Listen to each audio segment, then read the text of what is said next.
வணக்கம். அன்பார்ந்த குரு ஜோதிடம் நேயர்களுக்கு நம்ம பல ஆண்டுகளாக ஜோதிடத்தில் டிகிரி சுத்தமாக பார்க்கறத நீங்கள் பயன்படுத்தி வர்றீங்க. நிறைய பேர் அதில் உங்களுடைய ரெஸ்பான்ஸை தெரிவிக்கிறீங்க. அதில் உங்களுக்கு ஒரு நல்ல பாசிட்டிவ் எனர்ஜி கிடைக்கிறதையும் பகிர்ந்துக்கிறீங்க.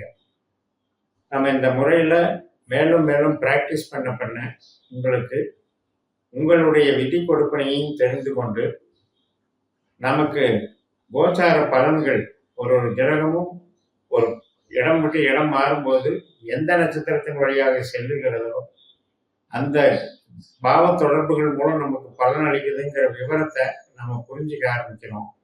அதனால நமக்கு என்ன பயன் அப்படின்னா, நமக்கு இன்வால்மெண்ட் எதில் இருக்கோ அதில் சாதகமா பாதகமா அது நல்லது செய்யுமா கெட்டது செய்யுமாங்கிறது முன்கூட்டியே தெரிஞ்சுக்கிற ஒரு அறிவு நமக்கு ஜோதிட அறிவு விரிவடைகிறது. இதை பயன்படுத்துறதுனால நமக்கு என்ன ஆகுதுன்னா, எதா இருந்தாலும் நம்மளுடைய கொடுப்பினை என்னன்னு தெரிஞ்ச பிறகு நமக்கு ஒரு பக்குவம் ஏற்பட்டு விடுகிறது. இதுதான் நமக்கு நடக்கும் என்றால் அந்த பாதைக்கு சாதகமாக நம்ம எந்த விஷயத்தை தேர்ந்தெடுத்தா செயல்படும் தெரிஞ்சு நம்ம அதில் பயன்படுத்தி போகலாம். இந்த பதிவில் மீன லக்னத்துக்கு சுக்கிரன் செவ்வாய் ஒரே நட்சத்திரத்துல, அதாவது ஒரே கிரகத்தினுடைய வெவ்வேறு நட்சத்திரங்கள்ல வெவ்வேறு ராசிகள்ல இருந்தாலும் அந்த ரெண்டு ராசி மண்டலங்களுக்குள்ளே ஒரு தொடர்பை ஏற்படுத்தி நமக்கு கொடுக்கக்கூடிய பலன்களை பற்றி தான் பார்க்க போகிறோம். அதாவது மும்மூன்று நட்சத்திரங்களாக ஒரு கிரகம் நமக்கு பலனை தருகிறது.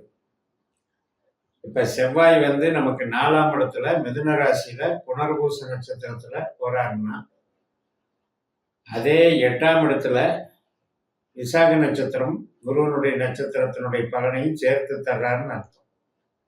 அதே 12ஆம் இடத்துல பூரட்டாதி நட்சத்திரத்தினுடைய பலனையும் சேர்த்து தர்றாருன்னு அர்த்தம். இந்த மூணும் ஒரு அணி. அது எப்படின்னா, குருவை போல செயல்படுவார். அதுல தனித்துவம் எப்படி அப்படின்னா, அது உபயராசியா சரராசியா ஸ்திரராசியாங்கிறத வச்சு தனித்துவப்படுத்துறோம். இந்த மூணுமே காற்று ராசி தான். அந்த மூணுமே குருவை போலதான் செயல்படும். அதுல இந்த இயக்கம் மட்டும் மாறுபடும். அந்த வகையில இப்ப நமக்கு அக்டோபர் 4ஆம் தேதியிலிருந்து அக்டோபர் 15ஆம் தேதி வரைக்கும் 12 நாட்கள் விசாக நட்சத்திரத்துல சுக்கிரனும் புனர்பூச நட்சத்திரத்துல செவ்வாயும் மிதுன ராசியிலும் துலா ராசியிலும் ஒரு தொடர்பை ஏற்படுத்தி கொண்டு குருவை போல செயல்படுகிறார்கள். நமக்கு குரு லக்னாதிபதி 10ஆம் அதிபதி தொழில் கிரகம். இப்ப குருவனுடைய ஆதிக்கத்தினால நமக்கு என்ன சிந்தனைகள், எப்படி செயல்பாடுகள், வெவ்வேறு இடம் போய் பிழைக்கிறது, வெளிநாட்டு வேலை, ஒரு நல்ல அங்கீகாரம், ஒரு வீடு மனை வாங்கிறது, இத்தனை விஷயத்தையும் குரு நம்மளை வழிநடத்துவார். அப்பேற்பட்டவருடைய சாரத்துல இந்த 2 கிரக சம்பந்தப்படும் போது செவ்வாய் நமக்கு தனஸ்தானத்துக்கும் பாக்கியஸ்தானத்துக்கும் உரியவர். சுக்கிரன் தைரியஸ்தானத்துக்கும் அட்டமஸ்தானமான ஆயுள் ஸ்தானத்துக்கும் உரியவர். அப்ப 8, 9 அப்படிங்கிற கான்செப்ட், 2, 3 அப்படிங்கிற கான்செப்ட் இந்த 2 கிரகம் வச்சிருக்கு. ஆனா நமக்கு சுக்கிரனுடைய நட்சத்திரம் இருக்கிற இடம் பார்த்தீங்கன்னா தனஸ்தானம், பரணி நட்சத்திரம். செவ்வாயினுடைய வீட்டுல தான் பரணி நட்சத்திரம் இருக்கு. 6ஆம் இடமான சூரியனுடைய வீட்டுல தான் பூர நட்சத்திரம் இருக்கு. 10ஆம் இடமான குருவனுடைய வீட்டுல தான் பூராட நட்சத்திரம் இருக்கு. இந்த மூணுமே நமக்கு வேலையையும் தொழிலையும் பணத்தையும் தரக்கூடிய ஒரு நட்சத்திரம். ஆனா நம்ம ஜென்ரலா என்ன பண்றோம், சுக்கிரன் அட்டமாதிபதி குருவுக்கு ஆகாதவர்னு எடுத்துக்கிறோம். ஆனா இவர் சுக்கிரனுடைய வலு இல்லாம நம்ம இந்த மாதிரி பொருள் தொழில் பலம் நம்ம அடைய முடியாது. அந்த சுக்கிரன் எவ்வளவுக்கு எவ்வளவு வலுவாக இருக்காரோ அவ்வளவுக்கு அவ்வளவுதான் நமக்கு நம்ம லைஃப் டைம்ல அச்சீவ்மெண்ட் பண்ண முடியும். அப்படிப்பட்ட சுக்கிரன் 8ஆம் இடத்துல இருக்கார், அவருடைய சொந்த வீட்டில் இருக்கார். ஆனால் அவர் குருவை போல செயல்படுகிறார். அதே மாதிரி தான் நமக்கு பாக்கியாதிபதியான செவ்வாயாக இருந்தாலும் செவ்வாயினுடைய நட்சத்திரம் எங்க இருக்குன்னு பாருங்க. 3ஆம் இடத்துல இருக்கு, 4ஆம் இடத்துல இருக்கு, 2 பகுதியா இருக்கு. இப்ப செவ்வாய் இருக்கிறது 4ஆம் இடத்துல தான். அப்ப 4, 8, 12 அப்படின்ற கான்செப்டை செவ்வாய் வச்சிருக்காரு. அந்த 4, 8, 12ன்றது நமக்கு இடைஞ்சல்கள், தடைகள், தோல்விகள், விபத்து, அசம்பாவிதங்கள் மற்றும் விரயங்களை, நஷ்டங்களை, கஷ்டங்களை குறிக்கிறவரு. அப்ப அந்த 4, 8, 12ங்கிறது செவ்வாய் ஒரு பாவ கிரகம் தான் நமக்கு வேலை செய்யும் 4ஆம் இடத்துல. அந்த நேரத்துல இந்த குருங்கிற பேஸ் இருக்கு இல்லையா, அடித்தளம், அது நமக்கு ஓரளவுக்கு தான் நன்மை செய்யும். இப்ப அந்த குருவே நமக்கு 3ஆம் இடத்துல இருக்கிறதுனால அது ஓரளவுக்கு சேஃப்டி, நன்மை செய்யும். பட் இருந்தாலும் ஒரு லக்னத்திற்கு 4, 8, 12ல கிரகங்கள் இருந்தால் இந்த 3 வீட்டுல ஏதோ ஒரு வீட்டுல கிரகங்கள் சேர்ந்து இருந்தாலும், 3 வீட்டுல தனித்தனியா கிரகங்கள் இருந்தாலும், நமக்கு அந்தந்த கிரகத்தினுடைய தன்மைக்கேற்ப நம்ம அந்தந்த பாவத்தினுடைய கெடுபலன்களை அனுபவிப்போங்கிறது தான் ஜோதிட விதி. அப்ப 4ல செவ்வாய், 8ல சுக்கிரன், 12ல சனி. இப்ப நம்ம இந்த டாபிக்ல சனியை பத்தி பேச போறதுல நிறைய விரைய சனியை பத்தி பேசியாச்சு.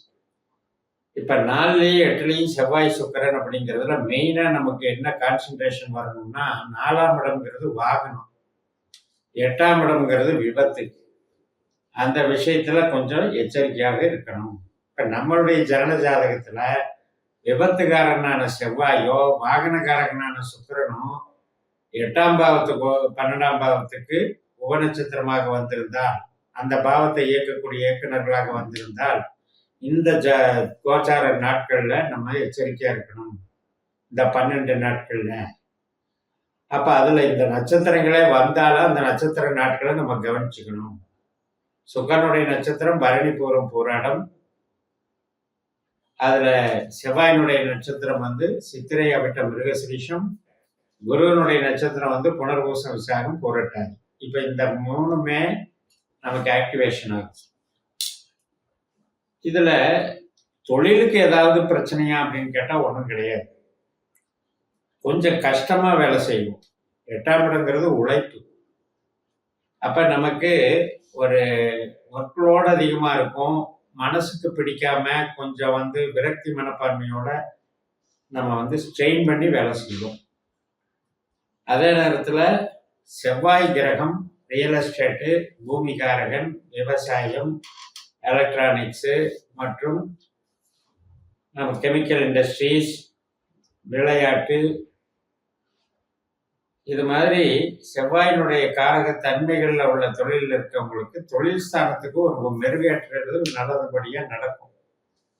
அதுல சுக்கிரனுடைய பங்களிப்பும் இருக்கும். சுக்கிரன் டெக்கரேட் பண்றவர், எதையுமே ஒரு அட்ராக்டிவா செய்யக்கூடிய கிரகம். அப்ப சுக்கிரனுடைய தன்மை என்ன அப்படின்னா, ஃபேன்சியா இருக்கக்கூடிய பொருட்கள், ஆடை, ஆபரணங்கள், அணிகலன்கள், சினிமா இண்டஸ்ட்ரீஸ், இன்டீரியர் டெக்கரேஷன், திருமணம் சம்பந்தப்பட்ட காரியங்கள், அதுல A to Z நம்ம ஈவெண்ட் மேனேஜ்மெண்ட் பண்றது, ஹாஸ்பிட்டாலிட்டி, இப்படி சுக்கிரனுடைய காரகமும் செவ்வாயினுடைய பயன்பாடும் நமக்கு தொழில் ரீதியாக ஒன்றும் பிரச்சனை பண்ணாது, நல்லா தான் பண்ணும். இப்ப இதே நமக்கு குழந்தைகள் சம்பந்தப்பட்ட விஷயத்துல அதிருப்தி கொடுக்கறது, குழந்தைகளுக்கு ஏதாவது அசௌகரியம் ஏற்படுறது, அவர்களுடைய படிப்புல ஏற்படக்கூடிய தடுமாற்றம், இடமாற்றம், இதெல்லாம் குறிக்கிறது.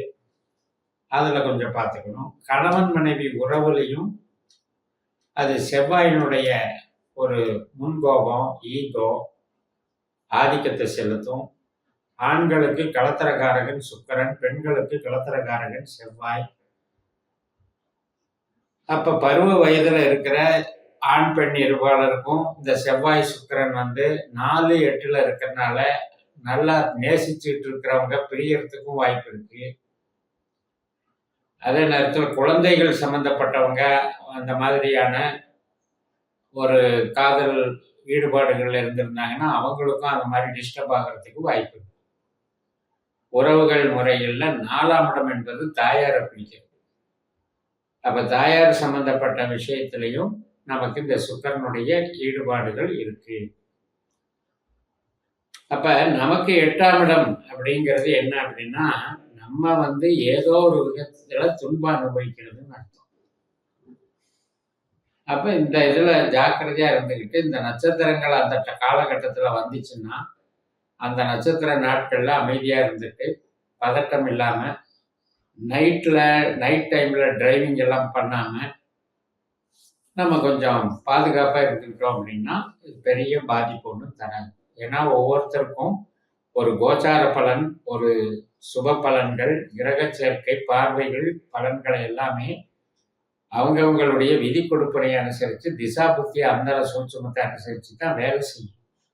இப்ப உங்க ஜனன ஜாதகத்தின்படி செவ்வாய் சுக்கிரன் கெட்டவராக இருந்து, உங்களுக்கு செவ்வாய் அல்லது சுக்கிரன் திசா புத்தி அந்தர சூட்சுமம் நடந்தால் மட்டும்தான் இது நமக்கு அக்யூரேட்டா எடுத்துக்கணும்.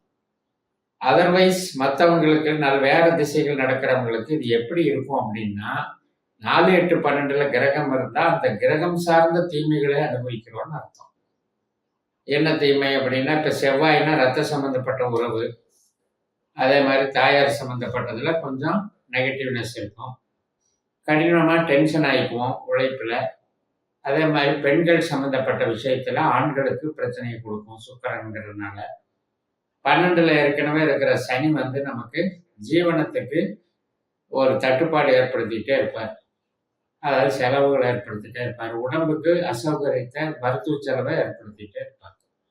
ஸோ இந்த மாதிரி வந்து நம்ம கோச்சாரத்தை படிப்படியா ஒவ்வொரு பாவங்களையும், கிரகங்களையும் உணரக்கூடிய வகையில இந்த பாஸ்கர அஸ்ட்ராலஜி சிஸ்டத்தை புரிஞ்சு, நம்ம வந்து அன்றாட பயன்பாட்டுல ஜோதிடத்தை பயன்படுத்தணும்னு கேட்டுட்டு நிறைவு செய்கிறேன். இந்த சேனலை சப்ஸ்கிரைப் பண்ணி ஷேர் பண்ணுங்க. உங்க தனிப்பட்ட ஜாதக பலாபலன்களை என்னுடைய வாட்ஸ்அப் நம்பர்ல தொடர்பு கொண்டு பலன் பெறுங்கள். உங்களிடமிருந்து விடைபெறுகிறேன். உங்கள் ஜெயமாஸ். நன்றி, வணக்கம்.